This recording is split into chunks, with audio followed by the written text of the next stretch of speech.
Sizwa asenkandla uMavava ungomunye wabantu abaphawulile laphana emhlanganweni obuthinta ukubulawa kwabantu emahostela, kakhulukazi amahostela alapha e-KZN. Ngesikhathi uMavava ephawula, uphawule kanje ngalolu daba osesigxeke abantu abaningi ukubulawa kwabantu emahostela. Ngani zakwethu, ngale nje ukukhuluma kakhulu, ake uyibuke nansi ividiyo kaMavava uMvukasigagana.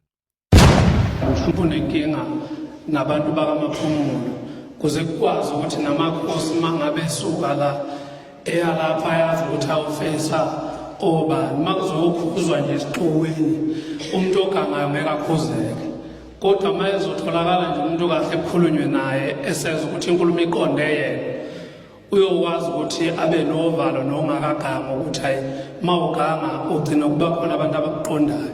Kodwa makusazothiwa nje abantu bayafa yebo abantu babulawa ubani, angathi nje ukuthi abantu bayafa ngoba abantu abafi behleli bodwa, bafa behleli nabantu. Yini ngalandelwa lapho ukuthi kwenzekeni ube nenkinga nobani, njengoba-ke namaphoyisa egcine engakwazi nje ukubabopha abantu abagila imikhuba ingoba abantu abane-information bayigcina kubona.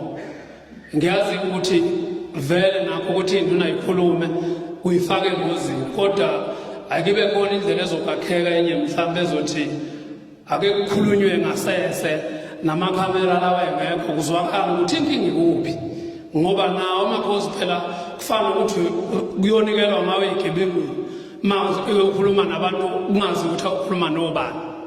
Bese ngiyala engizwa khona induna zingena khona endabeni yokuthi kuba nabantu abakhethwayo, abantu lapha emahostela ekubeni bekhona abantu abakhethwe amakhosi la.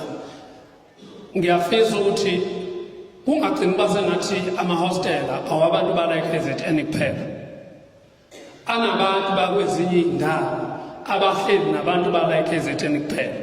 Mhlawumbe ukugcina ukuthi mangabe umuntu wase-KZN unecala bese kuyaziwa ukuthi uzobikwa kuphi, kodwa laba abanye abasuka kwezinye indawo abangenayo into yokulandelela ukuthi bafike kanjani emahostela, mhlawumbe inkinga ingakubona. Funa sazi uma ukuthi abantu ababulalanayo base-KZN bodwa noma abantu base-KZN babulawa abantu bakuyiphenye iprovince, kodwa masizothi nje amakhosi awahambe yokhuza abantu ngoba abantu bayafa, ayokhuza obani?